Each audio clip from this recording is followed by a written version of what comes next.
This year's Drama Fest for Stella Repertory is grabe. Imagine, we only have 1 week to prepare kasi super na-delay kami sa mga activities, ganyan. So, talagang work.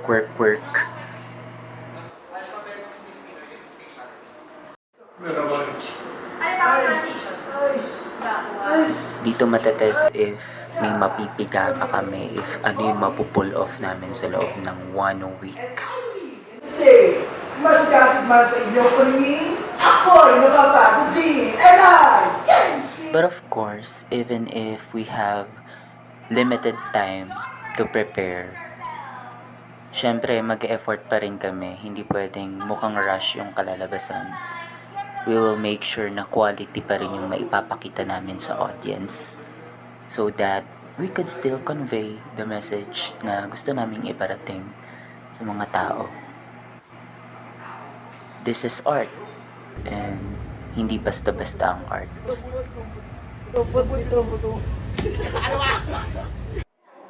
I felt happy but at the same time pressured kasi very limited time lang yung preparations namin. From script writing to directing, sobrang limited. But happy kasi nalagpasan namin lahat ng yun and nabigay namin sa audience namin yung gusto namin iparating. Proud din ako sa mga taong nakasama namin since day one, from set designers, costume designers, makeup artist, and syempre sa mga actors namin.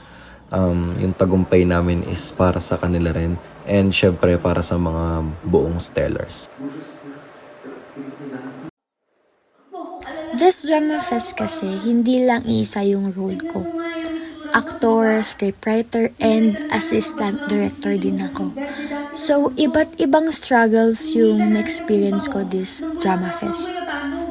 Pero, feeling ko mas nahirapan talaga ako when it comes to scriptwriting.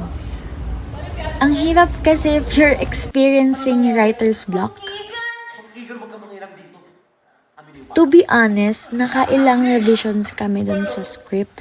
Well, yes, it's part of writing process talaga kasi na mag-revise kasi may mga times na mas makakaisip ka pa ng mas magandang lines or scene for the story. To the point na nakadalawang point of view kami ng tanda ng pagkakaibigan. Isa pa sigurong challenge for me, and I think for Ate Gail din, is yung 15 minutes time limit ng play. We have to consider the time limit given nga. We have to make sure na hindi kami lalagpas sa 15 minutes. Kaya ayun, medyo madaming natanggal na lines. Napakalapit sa puso ko ng Drama Festival since ito yung event na nakakapag-showcase tayo ng ating craft, ng ating stories. And napaka-interesting ng event na to kasi kahit iisa lang ang theme sa bawat department, makikita mo ang diverse stories na nais nilang iparating. Makikita mo dito kung paano nila intindihin ang kultura ng Pilipino, paano nila ito i-showcase, paano nila ito ikwento. Makikita mo ang iba't ibang muka ng kwento ng mga karaniwang tao. And yung mga kwento na hindi masyadong napag-uusapan, dito sila lumalabas. Dito nagkakaroon ng boses yung mga hindi makapagsalita. Tayo yung magiging medium para ma-highlight yung mga issues sa lipunan, issues sa loob ng bahay.